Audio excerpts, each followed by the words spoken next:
Assalamu alaikum everyone. Welcome back to a new lesson in our online lessons. We have been throughout Ramadan having reminders about Ramadan. Now it's approaching the time that we are going to say goodbye to Ramadan. Ramadan is coming to an end. I know some of you may be feeling relieved because maybe you're having a hard time or you feel tired from the fasting and the extra prayers and all of that. But I'm sure that most of us will miss it.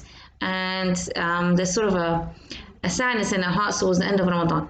However, we still have time. So I don't want you to think, khalas, it's finished, it's over. Maybe you think, okay, I haven't done good at the beginning of Ramadan. I didn't do what I was supposed to do. I wasn't praying Taraweeh. I wasn't very diligent with my prayers throughout the day. I haven't been doing good. There's no hope for me. Khalas, it's finished. Ramadan's finished. That's it. I'll just have to wait till next Ramadan. No. I don't want you to think like that. Right up until the last minute, we still have a chance. Allah's mercy is there for us. The doors of paradise are open, inshallah. We don't know the minute that or the time that Allah is going to forgive us. We can keep on working right up until the last moment. Maybe right at the last half an hour in Ramadan, you're making dua, Allah accepts it, and He writes your name down as the dwellers of paradise. Do not give up. Keep on working as hard as you can. Do not lose these final moments that we have. Today, when you see this video, it's going to be the night of the 28th. Inshallah, or it's going to be the 27th day, the night of the 28th. So you still have the 27th, the 28th, the 29th, and the 30th. You have 4 days left and 3 nights left. So if you haven't done anything yet, or so far you feel like you haven't done enough, do not give up now. Do the best you can in these last few nights. If you can give out charity, give out charity. Taraweeh, very, very important after Isha. Make sure that you are praying the 5 daily prayers on time as much as you can, or maximum the first half an hour. Be kind to your family, help your siblings, do the best you can. Do not give up. And make a lot and lots of dua. Every day, make a lot of dua. We don't know as well when Laylatul Qadr is.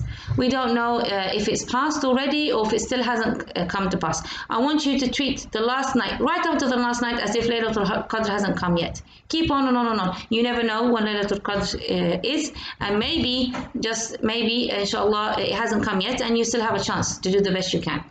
So this is the first thing I want to talk to you about. Second thing, Zakatul Fitr. Now, for Allah to accept our fasting, we have to pay Zakatul Fitr. What is Zakatul Fitr? It's a fixed amount of charity that we give out. If you are able to pay it, then it is fard, we have to pay it. And it's like, it's the last part of your fasting and the last part of Ramadan. If you don't give it, it's a problem. So we need to make sure that we give our Zakatul Fitr. When do we give it? We have to give it before Salat al-Eid. We have to give it out before Salat al-Eid. It's a fixed amount, and scholars each year they tell us the equivalent of this amount in currency, in money. So as far as I know, this year they said it's around 27 liras. And I would like you to also confirm that yourself. And it should be paid for every member of the family. Every member of the family. So 27 liras for the mom, 27 liras for the dad, 27 liras for the brother and the sister. And if the mother is pregnant, even it should be paid for the unborn child. We give it out before Salatul Eid. Originally, or essentially, it's given out as food, as grain, but scholars have said it is okay for us to give it out as money, and we know in these days it's usually better to give out the money for the person who's going to take it. They can choose what they want to do with the money.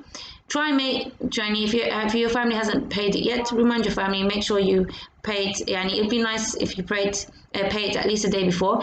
Give people a chance, if they want to buy something for Eid to celebrate, give them a chance also, or if they need money for food, we don't want them to be going hungry in Eid or worrying about that in Eid time. So this is also something to keep in mind. Now, the Eid prayer. Now, we have very special circumstances that we're going through now. The mosques are closed and in most places, and there will not be any Salat al-Eid in the mosque. Scholars have said we can pray it at home. So please do not lose the prayer. Please make sure you pray it with your family. It starts after shuruk, 20 minutes after shuruk. So you can, at that time, make sure you get together with your family and choose somebody to be the imam and pray Salat al-Eid together. It's a very, very big part of the ending of Ramadan, and it sort of seals Ramadan, and it's a sunnah mu'akkada. It's something that we have to do. We should not let it go for any reason. If we're able to, yani, we shouldn't let it go for any reason. Even for, and even as I said, even for women who are not able to pray at that time, they should still observe the prayer. So it's something very, very important. It's highly rewarded, and inshallah, we shouldn't let it go, regardless of the circumstances. So try and pray it in Jama'ah with your family. Now, last thing, on Eid. Eid is a special time. It's a time for celebration, and we should celebrate. You should have fun. I know it's very difficult, and a lot of you are stuck at home, or most of us are stuck at home. Alhamdulillah, we have a home, but it's not the Eid that we envisioned. Going out, having fun with our family or friends, and I know.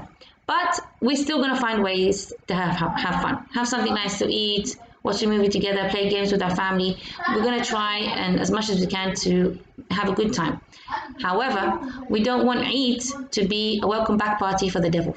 Some people treat Eid like that, unfortunately. So if they were stopping during Ramadan, not watching bad things on the internet, for example, as soon as Eid comes, they're back doing it again. Or if they had in a haram relationship and they had made a pact that, okay, we're not going to talk to each other in Ramadan, as soon as Eid comes, hi, how you doing? Happy Eid. No.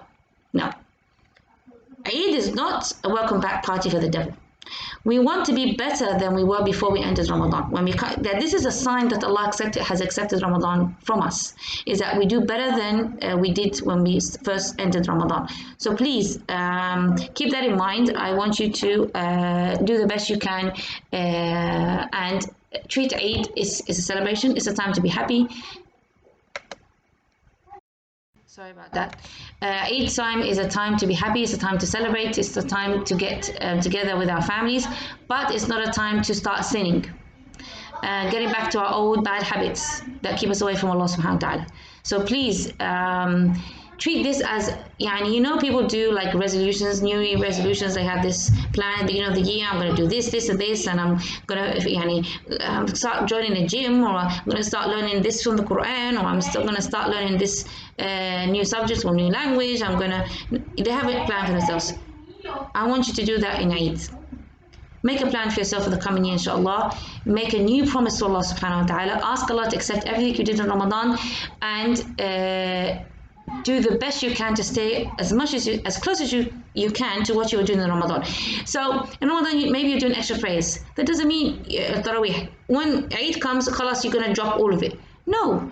Maybe in Ramadan you're doing 8 rak'at. Do at least 2 after Isha. Keep that habit up.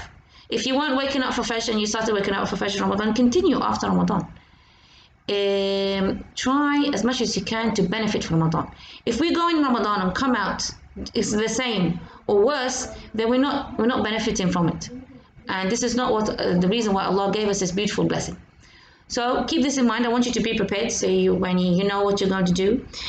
Also, like the girls, for example, a lot of girls, even if they have hijab on in Ramadan, they take it off, put makeup on. In Eid, put makeup on and this and that.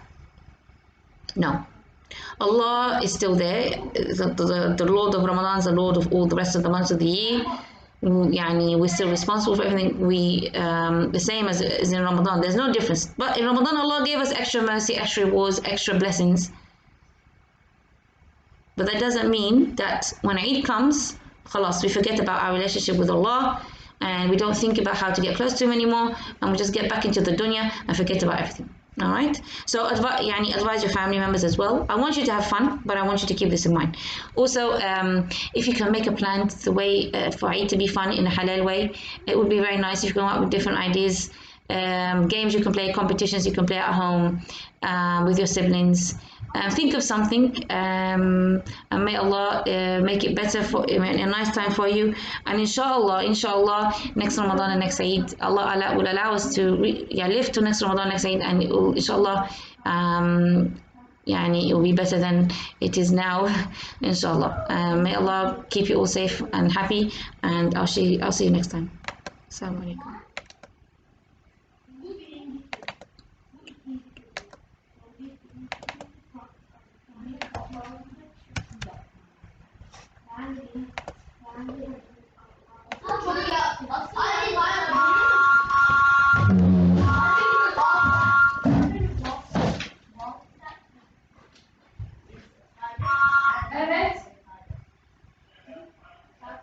Buyurun gelsiniz sağ olsun.